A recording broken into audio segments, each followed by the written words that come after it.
and welcome to the Leadership Untitled podcast, the show that helps leaders overcome barriers and challenges in their life, but also avoid the traps that so many others have fallen into in the past.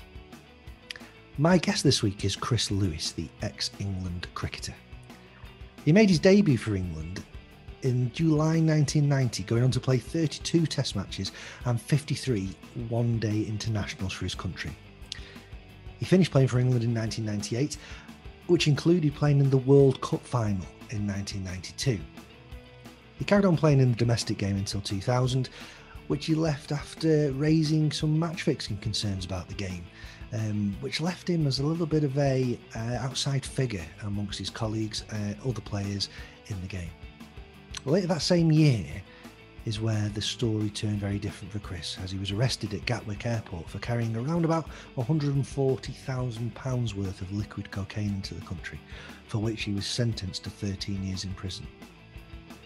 That experience changed Chris from a position of terror and helplessness to one of hope and purpose about the future. Therein lies a weavy story of self-leadership, about which I'm very lucky to be able to speak to Chris about today. So let's get on with it, and let's hear from Chris himself. So, hi Chris, thanks for joining the Leadership Untitled podcast this morning. How are you doing? I'm doing pretty well. Thanks for having me. Oh, thanks for agreeing to come on. I mean, we've had a quick catch up, obviously, before today. And I don't mind saying I was like a little starstruck when we kind of went on the phone. I was like, is this actually going to be Chris Lewis when he picks up the phone? Or just someone pretending to be Chris Lewis on LinkedIn or whatever it might be? Because I mean, I'm not sure there's many people on LinkedIn pretending to be me these days. No, maybe not. It's a good point. There's certainly no one pretending to be me. No, but on a serious note, I mean, thank you for joining today, because what the purpose of this podcast is to talk about leadership. And I think one of the things that leadership development in organizations misses is making it real. It's all very good talking about leadership theory and what we need you to do and how that looks like in practice. But until you actually start doing these things, something I know that's close to your heart, you don't start feeling the feelings and the emotions that go along with it, that actually then dictate to some respect your responses and your reactions in those situations. So what I'm really keen to do, which is why I reached out to you, was to get some real stories around not just leadership of others or leadership of you, but my framework around leadership actually starts with leading yourself. And your story really is one that I think, in terms of like a wave all the way through it, is a story just completely covered in self-leadership narrative. From day one of watching you playing cricket, obviously that wasn't your day one, that was my day one of knowing you, but then right through to the modern day.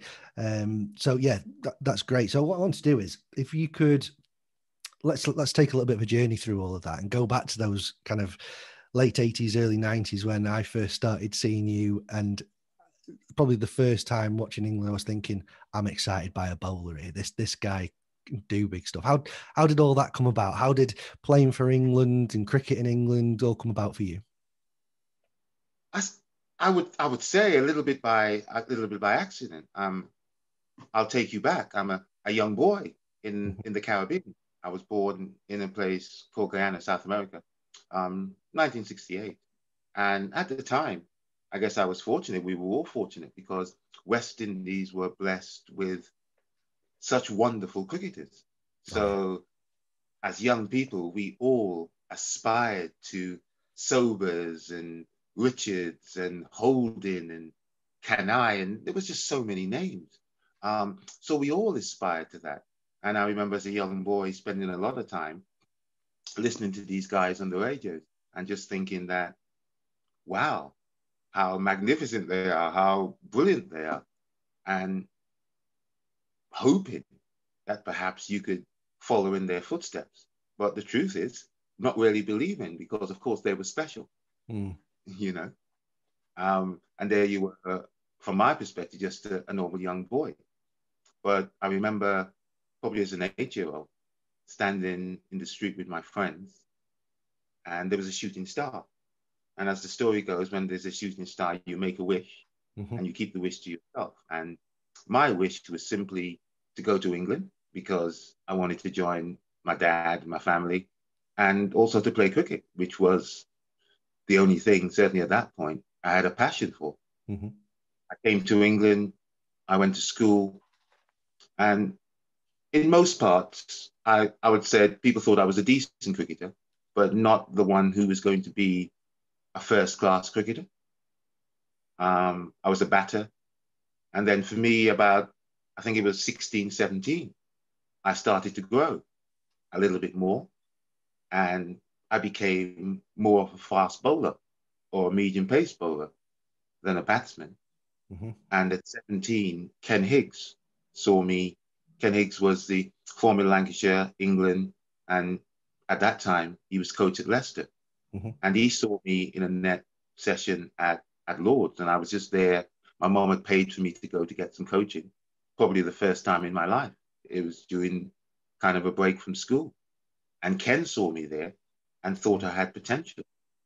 And from there, things just really quickly just escalated. He asked me to come for a trial at Leicester. I said no, out of naivety, and I was a Middlesex boy, so I wanted to stay there. He maybe thought I was playing hardball, but 2 weeks later, Ken called back and was offering me a 2-year contract. Wow. Now, this was crazy because I'm still playing in the park with my mates. So how old are you then, Chris? I'm 17. 17. Yeah. We're still playing in the park. I play at Wembley Cricket Club. I'm not necessarily a regular even in the first team. And here I was heading off to Leicester to be a professional cricketer with the likes of David Gower, Peter Willey. These guys I'm watching on Sunday in the Sunday League.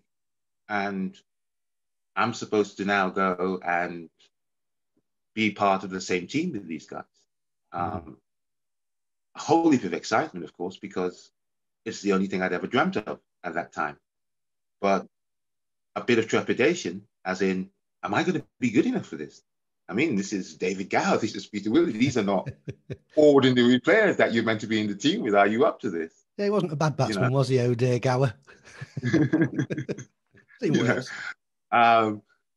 And literally from playing a bit of club cricket, not necessarily being a regular, here I am, off at 17 to fulfill pretty much the only real dream I ever had. And it was great. It was exciting. It was wonderful, but it kind of came out of the blue, if you see what I mean. Yeah. Oh, absolutely. I mean, going in that sort of era, I mean, cricket was a big sport in the 80s in Britain. It really was. And I can remember one Christmas I was bought. Remember there was the football game Sabutio. Have you ever seen that one? That were just yes. They had the cricket version of it, which was called Test Match Cricket. I had a little guy on a little axle that you just kind of like bent him over, and the ball rolled down a little tube, which was like a bit of guttering. I think we all played in that, and the fielders that didn't move. That was the one. And the batsman just with a little pushy thing that you just flicked the bat at.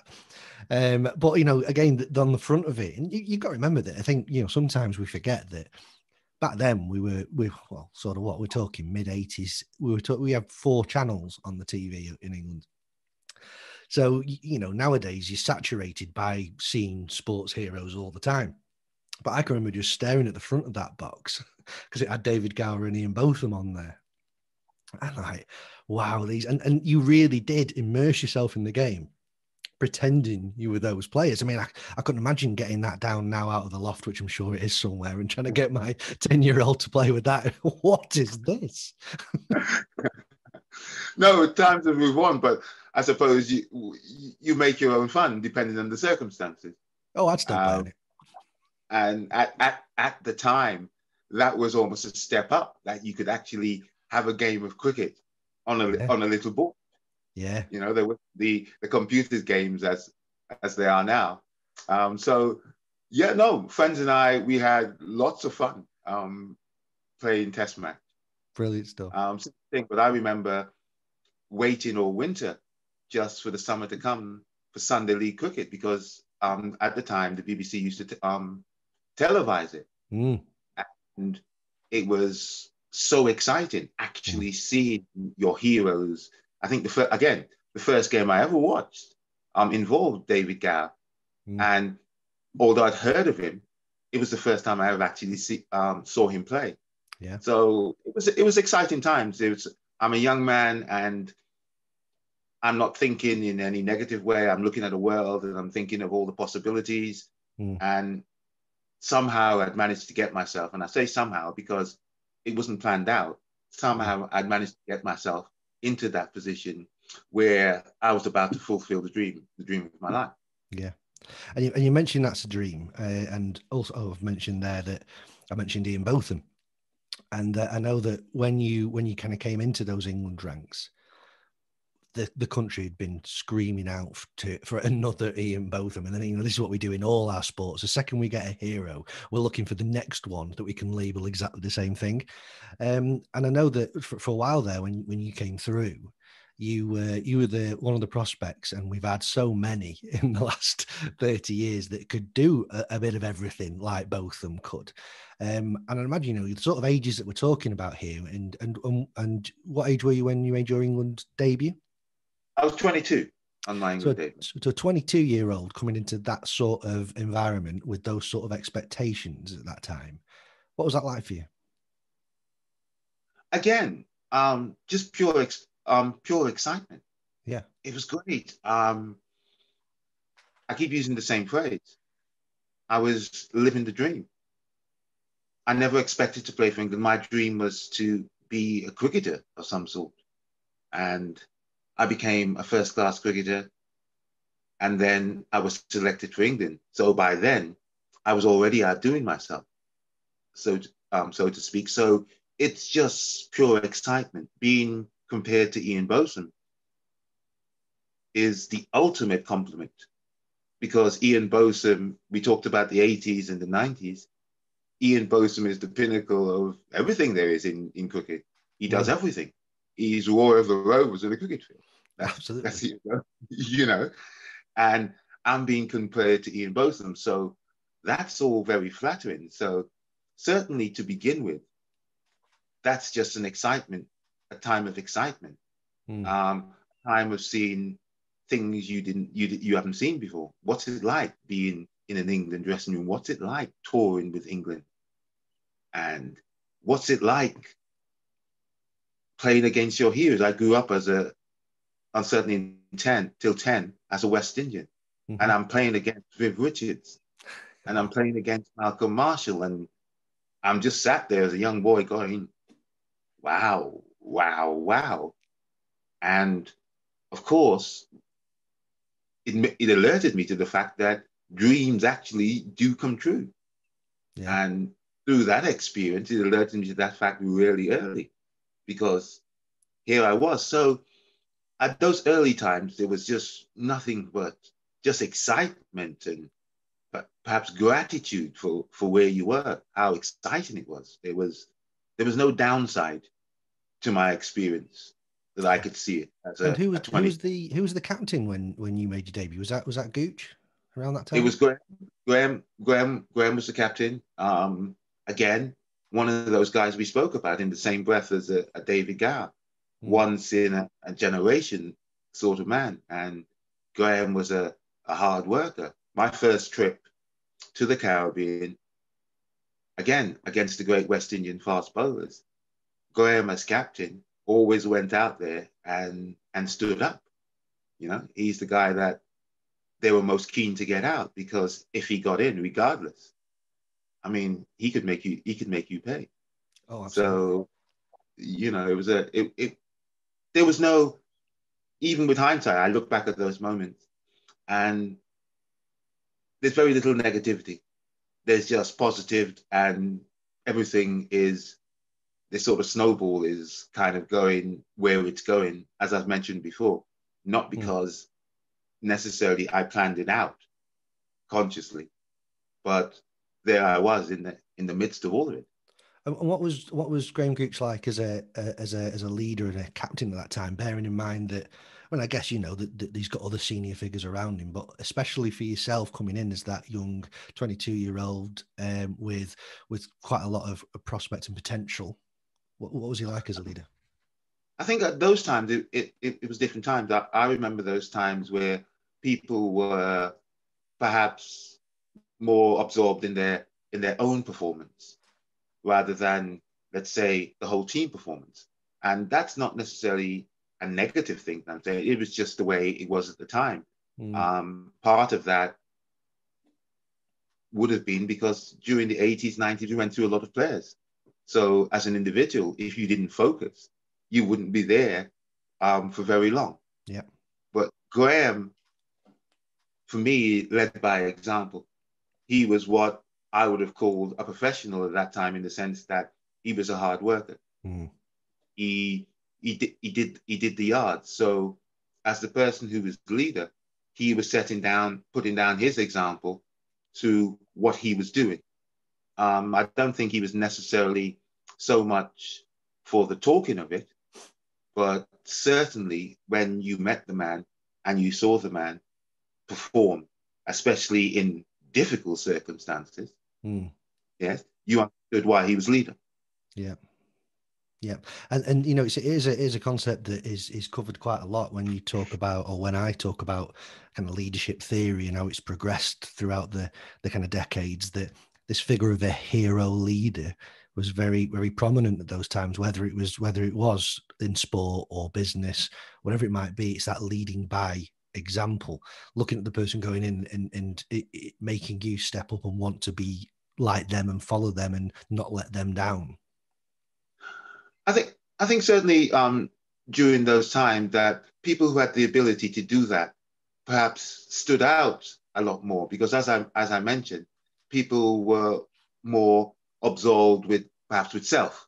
Yeah. So when somebody came along who had that awareness in order to make this happen, that he would have to actually take his team along with him, or that sort of thing, then I think in those situations, those people kind of stood out, or can stand out a lot more, as regards to, they see, how can I put it, the betterment of themselves, not just in the work they do, but in the improvement of the people around them also.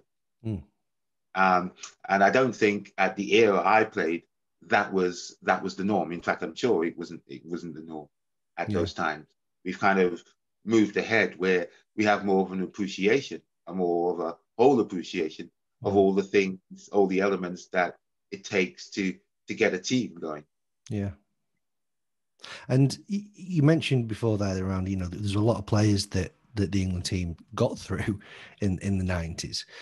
So as you were kind of going through that period, and you've mentioned there as well about the things that make a great team. How did that pressure, or that style of England management and the way they got through players, did that affect you as time progressed, or did it change you? Again, I think a little bit of change, because if you keep going out and in and out of the team, perhaps one of the things you try to do is, okay, my level of focus on me wasn't sufficient last time, so let me double up even more. So to speak, let me focus even more on me. Right. Okay. Interesting. If you see what I mean. But going back to your point, again, it simply was the way it was at that time.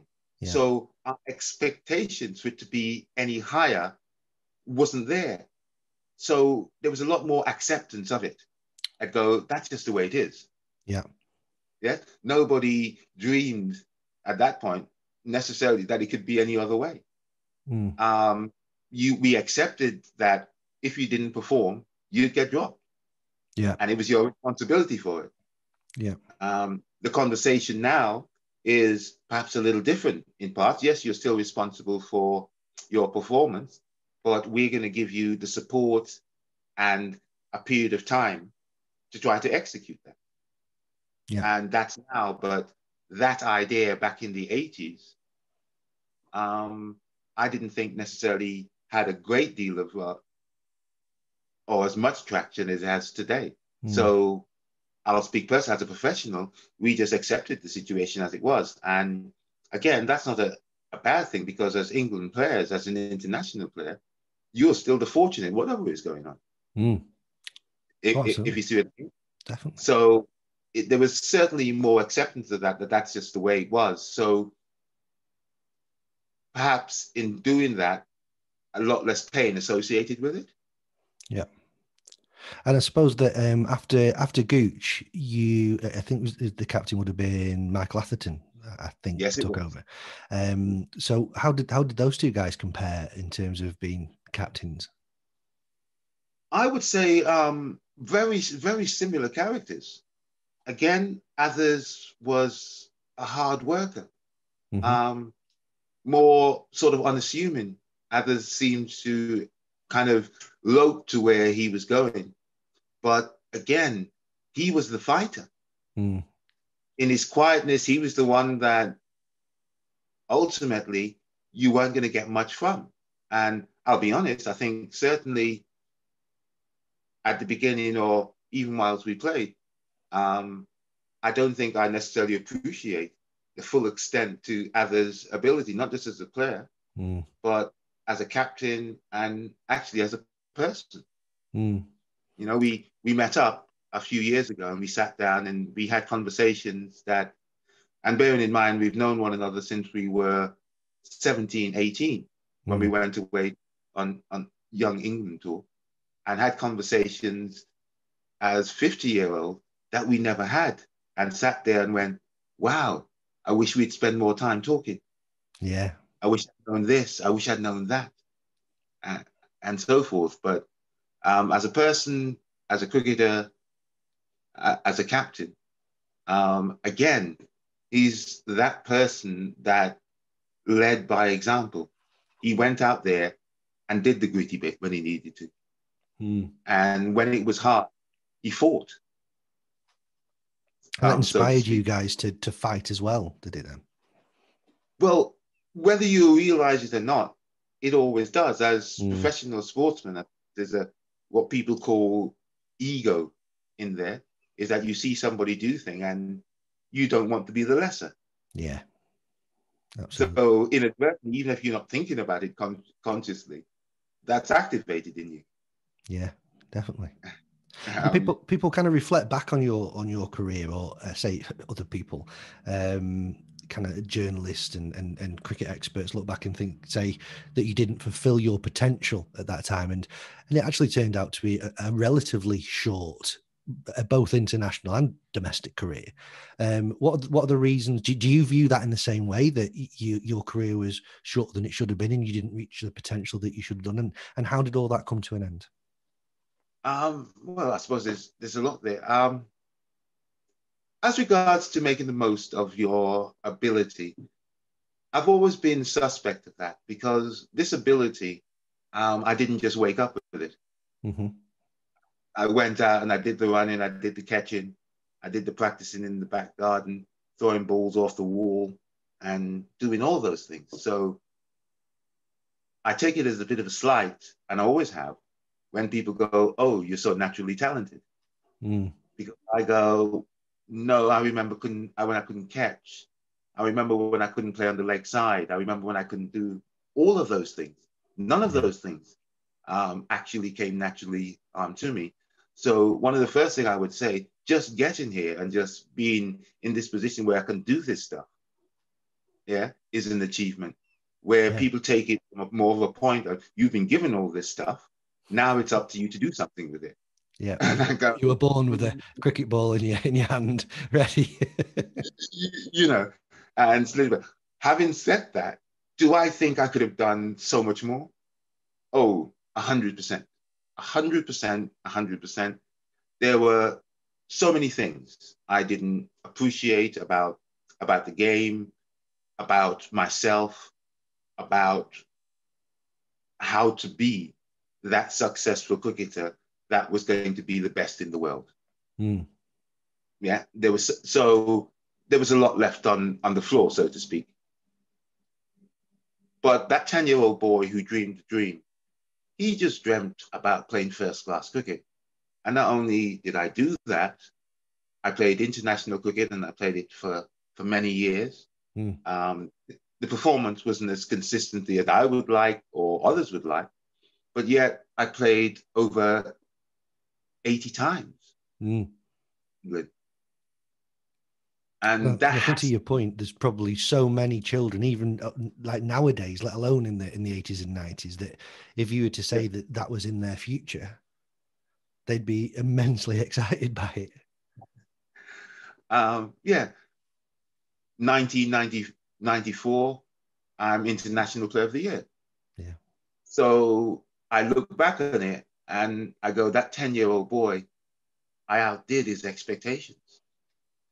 Yes, 100%. There was just so much more to be had, but it couldn't be had. And the reason I said it couldn't be had is because I simply just wasn't in the know about it. Mm. So I wasn't in a position to consciously access that. Mm. My journey certainly through cricket, I would say perhaps is a little haphazard in that the sense that I played cricket and I went out and I played cricket. But there was perhaps so much that perhaps could have been engaged and used consciously, deliberately, that I didn't necessarily appreciate. Mm.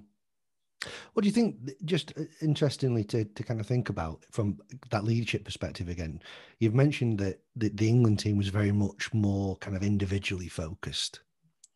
And we've also kind of touched on a few times that the Aussies were a pretty dominant force around that sort of time. And I say, not just the Aussies, but the West Indian team. I can remember watching the innings where we were 45 all out. I think Mark Ramprakash is still stood there in the crease with his bat forward, not knowing where the ball's gone. It was just immense. I played in that game too. Yep. Yeah, well, that was just one of the best bowling performances I've ever seen. Just the whole team just didn't know what had hit them. It was amazing. So you look at those teams, and especially I guess the Aussies. What was it? Was it talent? Was it leadership? Was it potential being unlocked and focused on more? What was it that made the big differences in those times? I thought the Aussies had something a little bit more innate in them. And what I mean by that is that they seemed to be on the cricket field battlers. They were confident. Yes. And that takes you a long way. It positions you in a place. And I think during the 80s and perhaps during the 90s, I wouldn't use the word, certainly not timid, but we were more reserved. We were more unsure. This is the great Australian side. Are we up to that challenge? And I think if you come with that sort of attitude, especially against the Australians, they can jump all over you. And in a lot of cases, that's what happened. You have people like, again, your Graham Gooch, your Michael Atherton, your Robin Smith, and these guys who within that would stand out and, for want of a better phrase, meet fire with fire. But as a whole unit compared to the Australian, they were well drilled. I remember being at Leicester, and I think it was Bob Simpson, who was their former coach, came to Leicester as coach. And just the feeling drills and the things that he did were different. Took my game to a different level. And that alerted me to what was going on there, that they were training, preparing, and having discussions about all aspects of the game. And in a lot of cases, there we were turning up. If you see what I mean. So absolutely. It was like having your pocket picked, I suppose.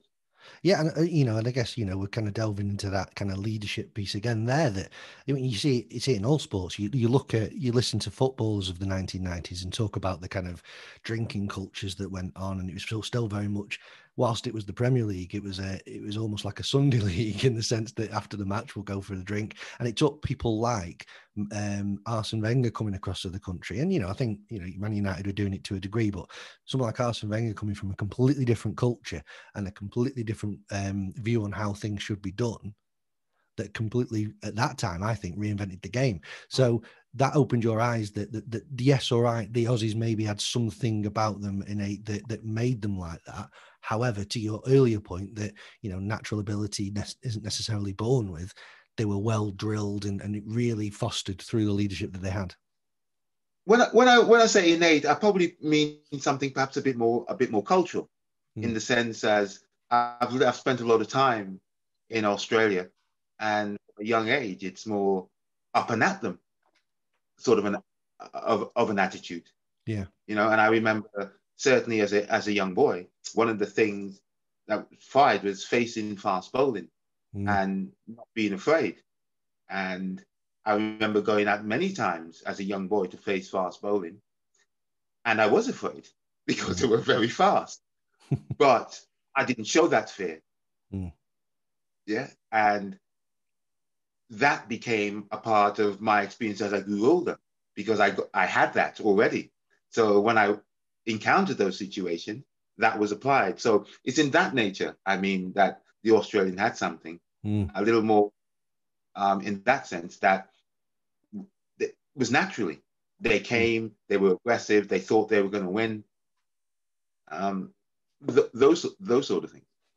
They thought, and I guess, in that kind of arrogant way, they probably thought, we know we're going to win. We're going to do this. It's, in my experience, it's always been, on a personal level, a fine line between what people call confidence and what people call arrogance. Yeah.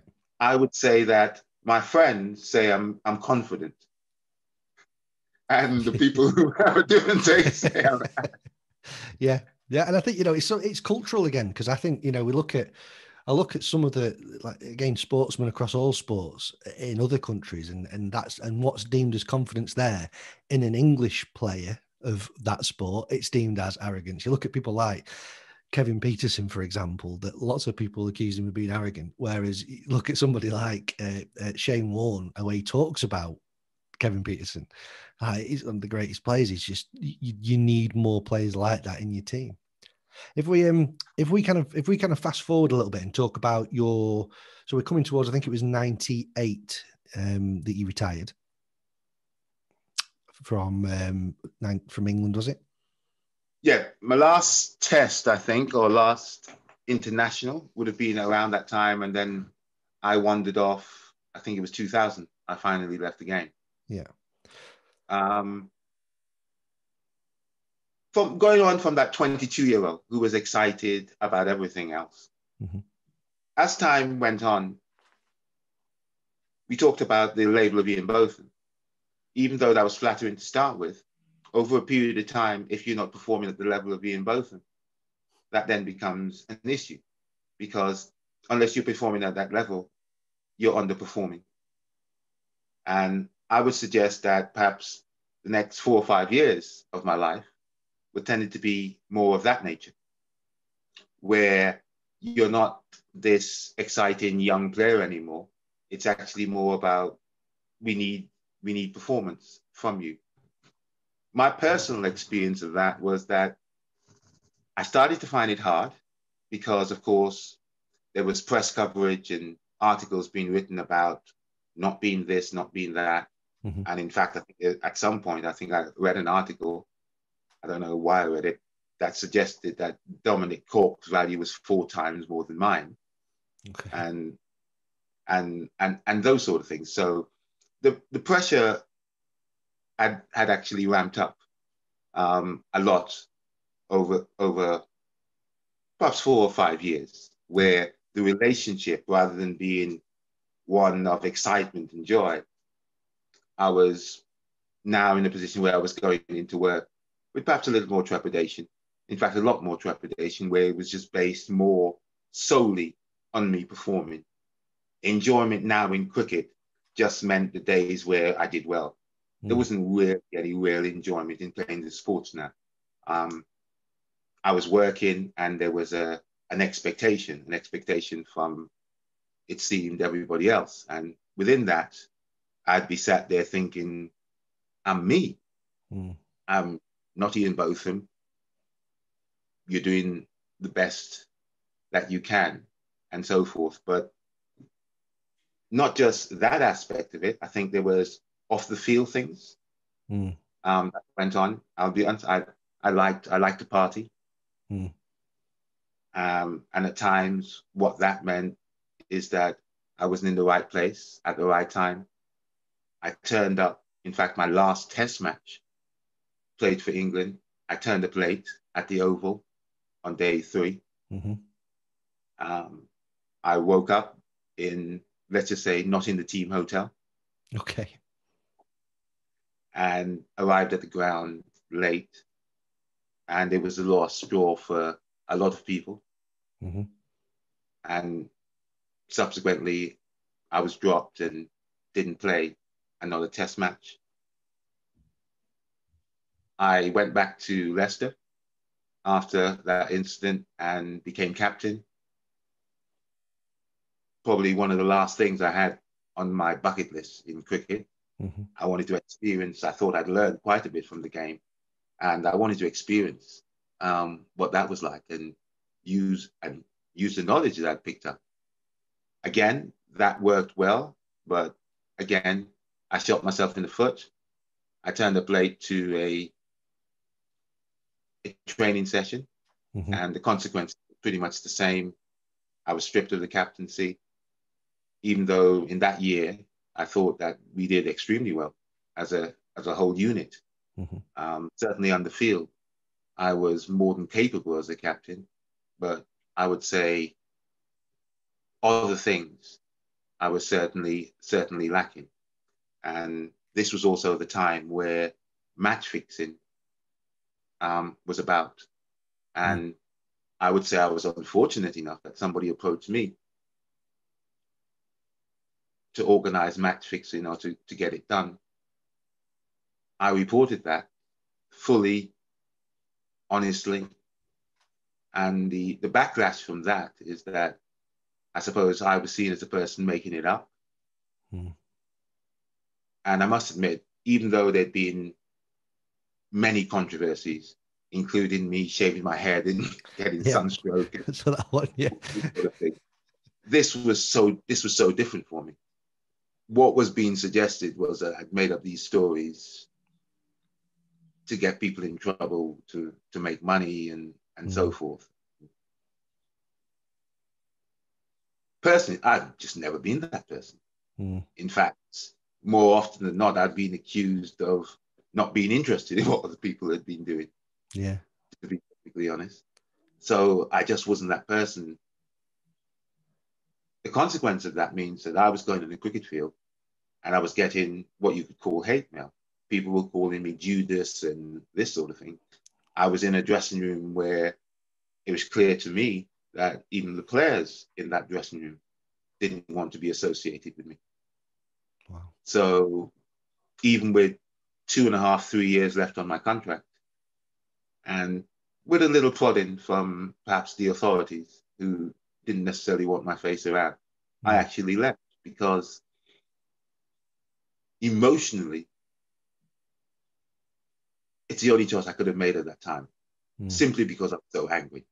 It wasn't, you can look back and go, there was much sense in that because you had 3 years left on the contract. You didn't know what you were going to do next. You didn't particularly have any prospects, all those things. But where I was emotionally, I just didn't want to be there. I just didn't want to be in that environment. I thought, of course, myself and the board has had challenges over the years, but I thought when it really came down to certain things, important things, we would be on the same side. So I was very disillusioned. And in 2000, I walked away and left it at that at 32. My hope originally, I felt that physically, generally speaking, I know I have an injury, but physically I keep myself in good shape. And I was looking forward to 35 and maybe 40. Yeah. But there it was. It's interesting that, I guess the two sides there that you've gone down is that your playing career had been full of choices from yourself that had potentially or maybe could be seen as the wrong choices that impacted your career. But the thing that actually ended it ethically was a good choice. It's, there's an ironicism in that, and it's something that I think about. I'm not necessarily sure what to make of it. I just tend to laugh and go, how ironic is that? Yeah, absolutely. How prepared were you then? Because I guess the one big thing that I hear again of a lot of sports people is that the shock that when retirement comes along and nothing else is in the pipeline, it's tough to adapt to. It is. But before I'd say that, the ironic thing about that is that as a young boy, I heard all those stories. I even witnessed players retiring and haven't and didn't organize themselves. Mm. And I looked at it and I went, okay, make sure that doesn't happen to you. That's not going to happen to you. And that was it. But the fact of the matter is that when I was playing cricket, I wasn't really thinking that. I was more in the moment of the cricket and everything else. And I remember various people would come into the club, whether it's people with pensions, people with just different things. And I remember sitting there many times and going, I'm 20, I'm 22. I don't need the pension. And besides, I'm going to play till I'm 40. I would sit there, and as a young man, I would look at it and go, I've got so much time before I need to do a pension and before I need to do those sort of things. And in any event, I won't need that because I'm going to play cricket. I'm playing for England, and I will do X, Y, and Z, which is unspecified or not necessarily directly knowing what you're going to do. Mm. But I won't need it. I'll make loads of money, and I won't need to do that. And that sort of thought sort of persisted in my case for perhaps a long time through my career until the end that came so abruptly that I didn't see coming around the corner. Mm. And then there I was in that position where I hadn't planned for the obvious. And the obvious, and when I say obvious, is that as a sportsman, your career is relatively short. Mm. So in most cases, you're going to need to do something afterwards. And what I found when I got into that space is that I'd kind of specialized in my world. Mm. And outside of that, I didn't have the same level of confidence about things. And in fact, outside of that, I even had a lot of self-doubt. So it can be a completely new world, if you see what I mean, because the things that you're comfortable with and you know how to do, you'd stuck to that. And you hadn't gone out and tried new things in my case, in preparation for what was to come. And that you were hoping that that transition wasn't going to be for another 5 or 10 years. And then here it is now. What do you do? My experience is that without the preparation, of course, you can become stressed, you can become panicked. And if it's too much, you make your decisions from that stressed and panicked place, which can just compound the situation. So how did you cope? How did you carry on over those years after that? I tried my hands at different things. I carried on playing cricket at various clubs, a little bit of coaching from time to time. I worked at the council, but it was still, again, mainly cricket related. I started my own academy, and in truth, those things took up about 7 or 8 years. And now I'm a 40-year-old playing for the Professional Cricketers Association. They have some matches during the course of the year where the older players or the players who've retired still come and play. I play for them. I'm still bowling, still having a hit. But T20 has suddenly appeared on the horizon. So he come knocking. The captain, Mark, thinks that I could still do a job in T20 as a 40-year-old. I think I can still do a job in T20 as a 40-year-old. I remember sat there thinking, Chris, you used to bowl 40 overs a day or 30 overs a day sometimes. 4 overs is going to be easy. Surely you could manage that. So excuse my language, I gassed myself up a little bit. You know, and off I went as a 40-year-old to start playing T20 cricket. Yeah. And again, I suppose the inevitable happened, but in planning, it wasn't inevitable to me. And the inevitable was that the 40-year-old wasn't up to it. He'd been out of cricket for 8 years, and the game had actually moved on. And whilst making that comeback, I injured myself, an old injury, injured myself again. Mm-hmm. And the comeback had finished before it started. I played one T20 game, I'm injured, and I wouldn't play again. You dashed my hopes of a comeback there, Chris. If you couldn't cope with as a 40-year-old, I think I'm done as a 42. Well, it depends where you're trying to come back to. I still play a bit of club cricket, and that's all right. So how did I guess that, you know, how going into those thoughts that you could, you know, how hard can this be? And it was almost like a final nail in the cricket coffin in some respects, that I really can't. How did that impact you? Well, it's just that. It was the final nail. It was confirmation that that's over. And I suppose, even though I didn't think it to myself during the previous years, there was probably a little bit of hope. I remember having conversations at different times with Northampton or with Hampshire about potentially making a comeback. But once that had actually happened, I knew, I felt it, I experienced it. I simply wasn't up to the challenge.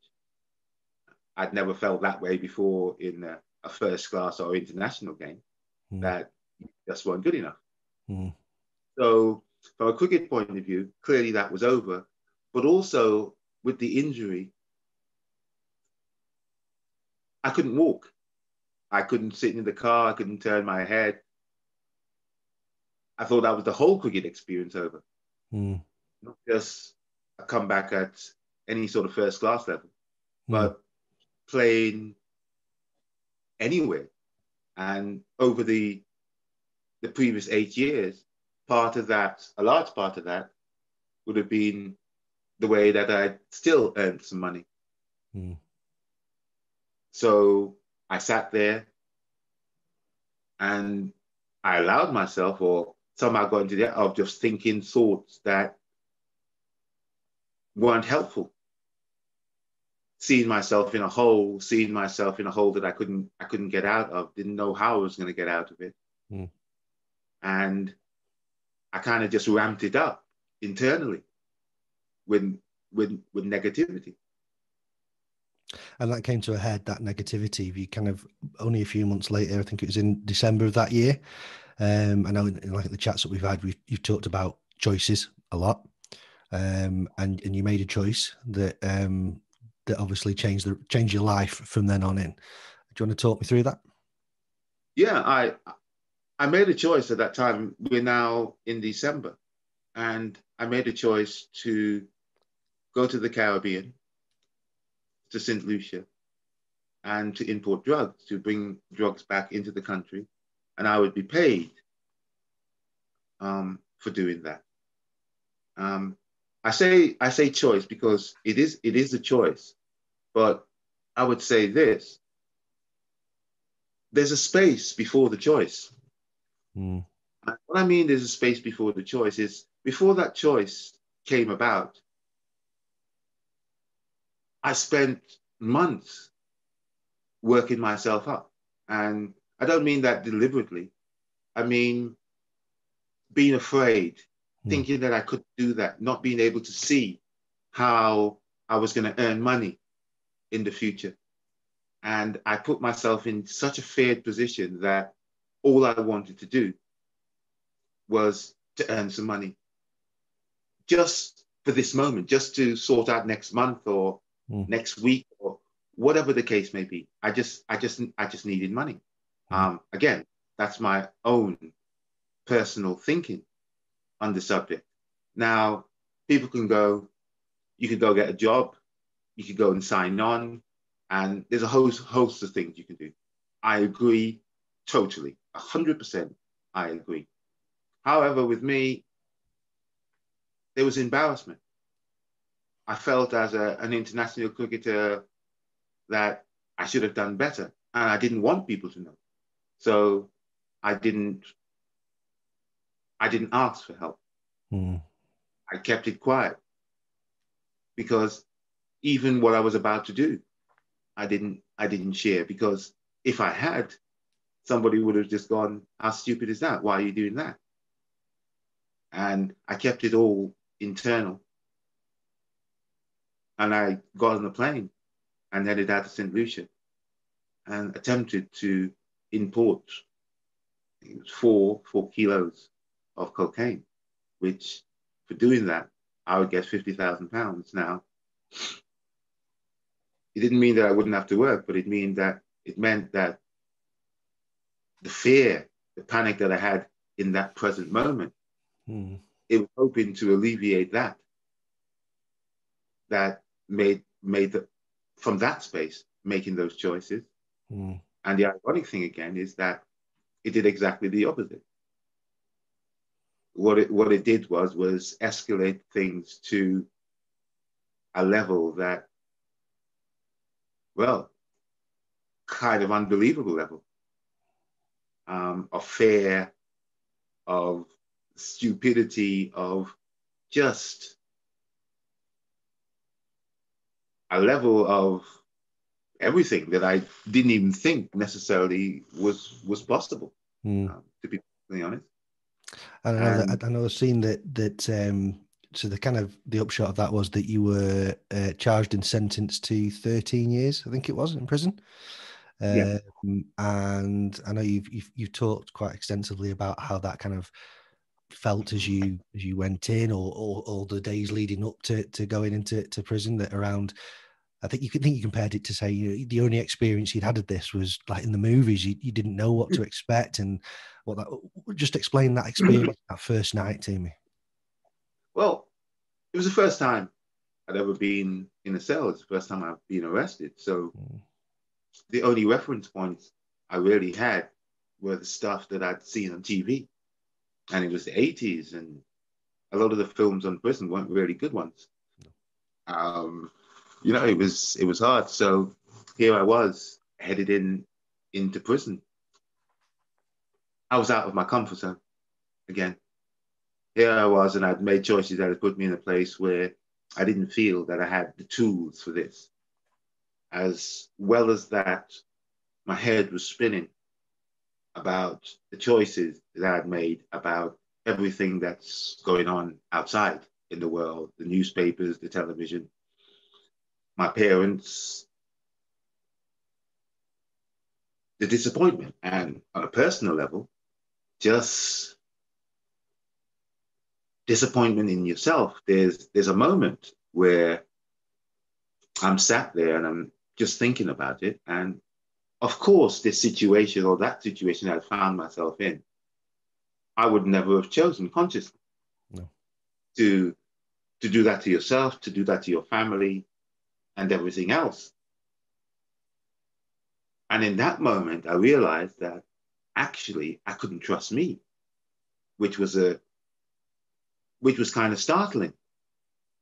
Because if I would do this and do this to all the people I love, I thought, how can I trust me? How can they? So it was a serious time, but a time that was probably spent at the beginning being a little bit sorry for myself, And in most parts, just afraid. Just afraid of where I am, just afraid of the mess you'd made, and not knowing, or perhaps even at that point not believing that you can clean it up. So that was perhaps the first year getting arrested, and then that first year having to deal with that. Mm-hmm. The darkest of times, mentally, in the sense of how I was processing my world. I was processing this. I was processing everything just from a negative point of view. And what I found is that it meant that I couldn't sleep. I was having nightmares, and just operating in that environment was hard because I felt that I just needed rest, but it wasn't necessarily sleep. It was just rest up here. It was going 24/7 with all the stuff that I was churning around in my head. There's a moment though, I think it was probably after a year, I'm looking out the window of a prison cell and I'm having an internal moan. It could have been so different if only people had behaved themselves, if only people had done that, if only they hadn't done that, and so forth. And I finished the moan internally, and I was going to just walk out of my room. But it just felt more comfortable to stay there, standing, looking out the window. I suppose just seeing outside was nice. And as I was sat there, or stood there, my thoughts kept going. And I wouldn't say it's a voice, but it's that internal conversation. It went, surely, Chris, yes, people have done that. You haven't met nice people at times. And all of those things. Yes, you're right. But are you suggesting that the reason you're here is because of somebody else? And when that question got asked consciously, no, I didn't believe that, because that was contrary to everything I kind of learned as a young person and everything else. In fact, that was complete rubbish, I thought in my head. And in that moment, I realized that I'd been telling a story, an internal story. And it also implied that I was responsible, or how I took it at that moment was I was to blame. And initially, I didn't want all the blame, so to speak. Surely, everybody else has got to take some. Yes, I've mucked up, but surely everybody else has got to take some. I'm not comfortable taking all the blame here, so to speak. And again, that took me some months kind of working through that to get to the point where I was comfortable with doing that, starting to look at it from that point of view. So you look at the situation and you go, what part did I play in that? Because the truth of the matter is, whatever choices were made, I was the one who got to make that choice. Whether I use this person or listen to that person, I was the person at choice making it. So it was starting to take that responsibility and then started looking at situations and looking at those choices and see how a lot of them weren't necessarily for the betterment as such, that a lot of them were emotional choices, that you got upset in this person, you're upset at this person, and you did all those things. And they have consequences. And again, it took a while because it's not second by second, realizing that if this whole mess of my life, so to speak, as I thought of it then, I was responsible for, that actually I could make different choices. I felt that even in that space, I was learning something. I remember looking out the window and go, okay, then, let's do this again. Okay, I'll get that. Let's do this again. And that was where the energy started to come from. Okay, I get it. Yeah, I see what I've missed, or I see parts that I've missed. Okay, let's do this again. And from that came the hope and everything, because what I'd inadvertently done would kind of put my power in my hand, my power to affect my life. And after a while, it started to feel really good. In fact, it eased the tension, because what I didn't realize is that the idea that everything is in somebody else's hand, there's a tension behind that. And I hadn't noticed that before until it went away, that somebody else had control, in a sense, over you. You know, so it was just again, just this moment. And it's where the turnaround, I would suggest, happened, is just seeing, not just taking ownership because somebody tells you to, but actually just seeing that you're more a choice in your experience, or personally, than I ever imagined. And what that inadvertently gave me was the belief that I had the power to change it. Yeah. I think what's really hitting me is that, you know, it's an extreme version of it, but you now had the time to actually spend time with yourself in your mind, processing these things. And that, you know, sometimes it is that we don't let the bad thoughts come in because we don't want them to, and we try and battle them. But you were in a situation where now you had to let them in, and you had to feel those emotions, and you had to acknowledge them to get yourself to a certain point. And there's something that I talk about quite a lot in the kind of playbook that I've created around accountability and responsibility. And that quite often they're merged together, and people think of them as one and the same. Whereas I kind of go, no. To hold someone accountable to something, or for them to want to be held accountable for it, they first have to accept responsibility for it. And it sounds to me, in what you've just been describing there, that battle in your own mind was very much got to the point where eventually, rather than looking at the responsibility of other people and trying to make them accountable for it in your mind to varying degrees, you got to a point where you went, no, hang on a minute, this is ridiculous. I'm responsible. And that helped you then feel accountable for it. And so you could, and by the way, I love that. You looked out the window and just went, okay, let's do this again. And it just stuck in the ground. That's the moment my mind changed. That's the moment I became that Aussie. If you see what I mean. I just, where the flips went, and I went, okay then. And it's almost a little bit like, I'll show you. And I don't mean that in any negative way. I mean, that's an energy that I've used through my cricketing career. When I've been dropped. And I just go, okay, who am I going to show? Well, maybe part of it is myself, that I can show myself that I can do that. And it was just that realization. Okay, that's what you've missed. You've missed this, you've missed that.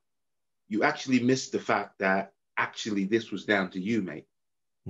So dust off and let's do this again. Wow. And I suppose there's a level of aggression in, people might take a level of aggression in that. I take it just a level of beauty, because there's so many times we need to dust ourselves off. And I was pleased because I was in no man's land. In the end, to get there and take that responsibility, certainly beforehand, was a heavy load. It's a lot of responsibility. It's a lot of stuff that's gone on. But my experience is that once you took it, it actually lightened the load. Yeah. Which I didn't expect. That clarity. And I think it's a very natural thing to kind of look outwards as well. I mean, there's a I don't know if you know a lady called Brené Brown, who's an author around leadership and kind of self-management, and she talks a lot about things like vulnerability and blame, the kind of softer skills that are often pushed aside but are actually really important. And she did a short video about blame and how that kind of works in the mind. And she talked about one morning she dropped a cup of coffee in the kitchen and it smashed on the floor and it went all over her. And the first thing, and I apologize to Brennan if I get this wrong because I can't quite remember her husband's name, but I think it was Steve. The first thing that came out of my mouth was Steve, and Steve wasn't even in the house, but it was his fault. She dropped the coffee, and the reasoning being that she said something along the lines of the night before. What normally happens is that he will come home, and she can't go to sleep until he is home, and he was late home that night, so she went to bed late. So instead of having her morning cup of coffee, she had her 2 morning cup of coffees. So she wouldn't have had that second one had it not been for Steve. And she dropped that. So it's his fault. But the kind of the mechanics of it, or the moral of it for her and what she was demonstrating is within 0.2 seconds, the brain is fired and immediately blamed other people and deflected it completely from herself. Well, she didn't want to drop the coffee. So clearly it was somebody else's fault because I didn't want to go. So there it is on the floor. So it was somebody else's fault. But yeah, no, 100%. And I think it's a tendency. Again, I don't say that as necessarily a negativity. I just say it's a tendency that perhaps we all have. And perhaps it's a form of, I don't know, self-protection or self-love, or perhaps it's just that blind spot. Where emotionally we know that we don't want to do anything that would damage us, but yet we still keep observing these things happening. Yeah. Self-protection, isn't it? How do I protect myself from these external factors? What's gone wrong? How can I change it? A positive intent that actually went off and ended up with a negative result. Yeah, in the sense that the processing, then you may go, okay, the best way of doing this is to make sure that everybody else behaves. You see what I mean? Yeah. Now, you may come up with that, and if you're not careful, of course, you would have just made things a lot harder for yourself without realizing it. Yeah. If you see what I mean? Oh, absolutely, yeah. Now you're heading down the road that you will not have success on. So it's a subtlety, and perhaps you were right in saying that having the time to explore those things or even see those things from being in jail and going, wow, there was a lady that I saw, because when I came out of the experience, I was concerned that there were so many things in the environment, in being in jail, that I thought potentially I could have picked up. So I saw a friend of a friend who's a psychologist, and we would talk just to get her impression of where I was at. And sometimes we would talk about those moments of blame or a situation. And she would go, sit with it. She goes, don't run away from the feeling. Just sit with that feeling. My experience of that, what actually happened to me, is that in most cases, in sitting with it, what actually happened was that I actually realized that where I was, I'd actually made that case up very, very carefully. And I started to say, oh my gosh, I made that up. I literally made that argument out of thin air, and now I'm feeling the consequences of what I made up. So there's a whole host, and that eventually just pointed back to me. And as I said, it was hard work accepting that. But once there's, and I'd say a level of acceptance, because I wouldn't say it's 100%. I would say, yes, a level of acceptance. And in that, there's more ease than I imagined. And I can look back and go, wow, I can't believe you carried that weight without realizing it was a weight, that it weighed you down. And it's just still, as the process goes, just going through that stuff now. as it comes up, and trying to make that adjustment. So you've Because of mentioned that, now. So you mentioned now. What's that do? What are you? What's your focus now? What are you up to? How do you use those lessons? What's your goal in life? well, certainly using those lessons, and I think it's been, for me, it's been, I wouldn't want to say use the word transformative, but it's certainly made a massive difference to my general well-being, to my general outlook on the situation. And certainly being in jail, I became hugely aware that because of the environment, it's potentially hard for people to find that positive aspect. There's so much is going on, but then it's not just in jail, it's in community at large. And then appreciate that perhaps that if I had those skills or knew those things when I was younger, that the path would have been perhaps a little easier or a little smoother, and all those things. And being in a position of wow with it and going, oh mate, did you know? Did you know this? Did you know that? Did you know that? And just wanted to share that. I try to do that most. I go to schools, I go to colleges, I go to universities. Reason for that is that I look at it and go, in a lot of cases, people are just about to start their adventure with high hopes, high expectations. And of course, everybody wants to achieve what they want to achieve. And my message is, from my experience, is that one is that 100% that you can. Yeah, whatever it is you're dreaming about, yeah, first and foremost, know that you can do it. Yes, because that's innate within you. Yes. Yeah. And then we go, and then we go from there. Yeah. So it's just spending my time doing that on a personal level. It's, I suppose, one of the better ways, becoming that person that you want to be. And personal development is probably more important than anything else that I'm doing at the moment, because it's from that space that I engage with everybody and everything. You know, how do I see the world? I mean, two of us can be walking down the same street, but depending on where we are, we're occupying two completely different worlds.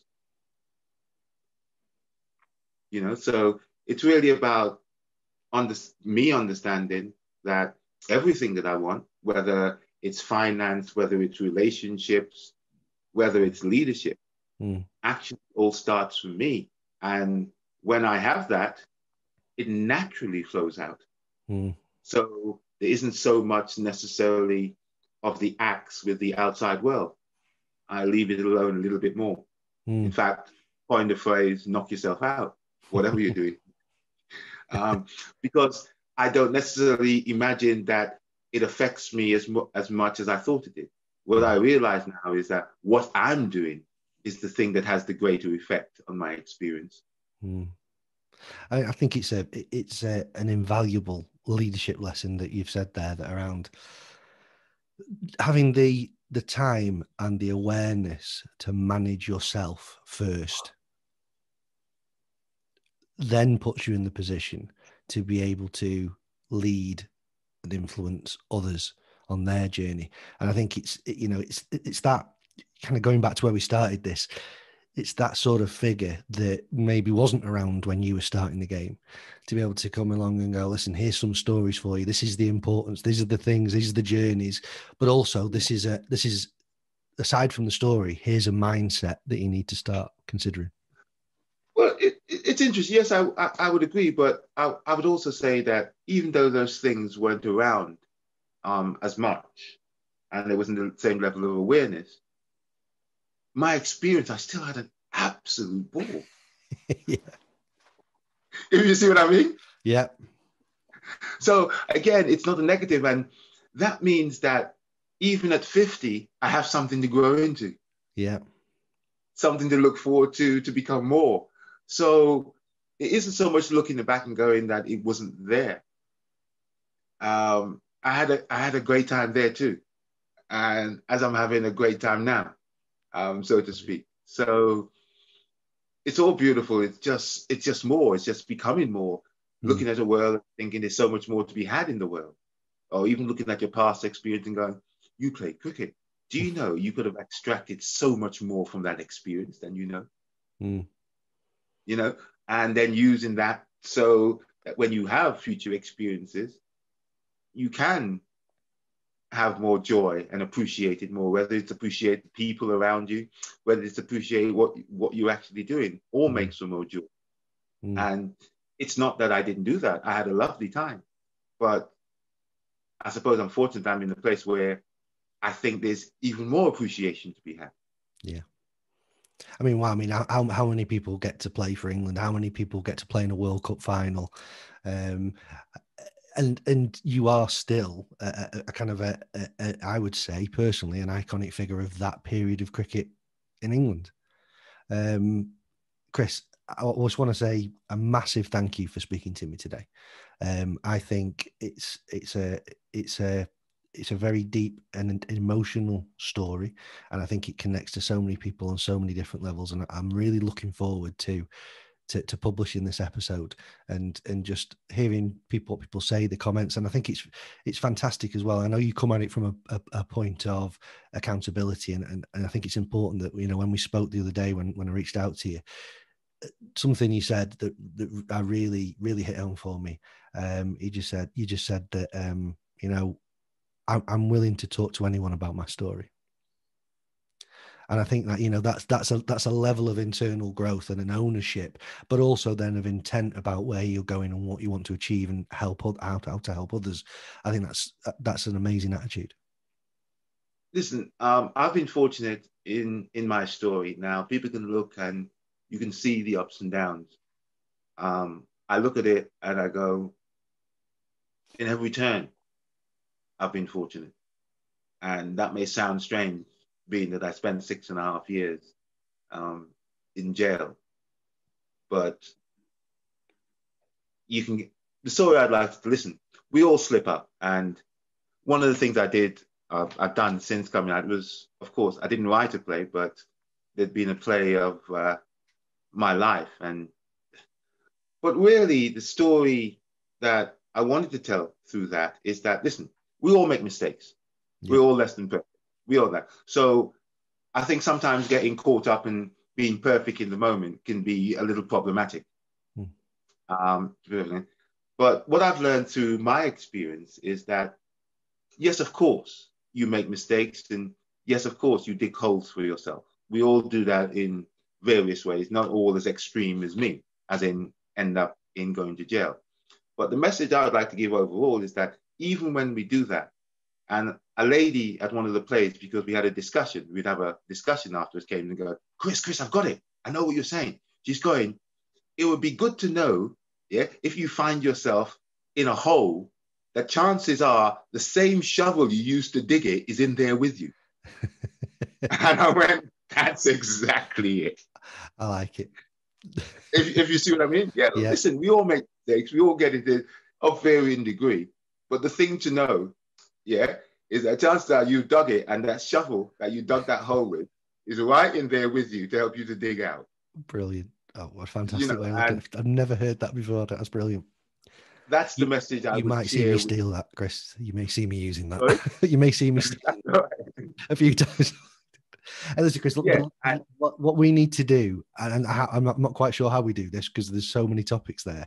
Obviously, the podcast itself is called Leadership Untitled. What we need to do is decide upon, from that plethora of subjects categories, what should we call this episode? I've got an idea what I really liked of something you said, but I don't want to influence you. Have you got any go ahead. thoughts? Well, what you said the other day, is it the thought before the thought or the thought before the choice? Mm-hmm. Because that's the one that informs the choice. Yeah, I think it was you said, yeah, there's a choice before the choice. And quite Yes. often you Yeah. reflect back to the choice, but you don't actually think further back to what was the choice before the choice. And what we're talking about is the way you feel. Yeah. the emotions that you evoke before you make the choice. Because if it's anger, yes, then the choice will kind of follow from that. If you see what I mean? So that's the choice before the choice. And that's an emotional choice about where you place yourself emotionally. Because from there, you'll make the physical choice. Sold. That's that is going to be the title of this episode, Chris. Fantastic. I think it's important to say as well to anyone listening that you've, as well as the play, I think, was that called the Long Walk Back? I think that was called. Yes, indeed. And you've also got the book out, which is Crazy, My Road to Redemption. I think that's available on Amazon. Other bookstores are available. So please, if you want to know more about Chris and his story and really get to know a lot more detail behind it, then please go online and get yourself a copy of that. Chris, thank you so much again for agreeing to join me today. It's been an absolute pleasure. Well, likewise, mate. Thank you very much for getting in contact. Enjoyed the conversation immensely. And I'd love to keep in touch. It's an inspirational story as the learns come out of it. So thank you. 100%. Yeah. Perfect. Cheers, Chris. Thank you. Oh, again. Take care. See you now. Bye-bye.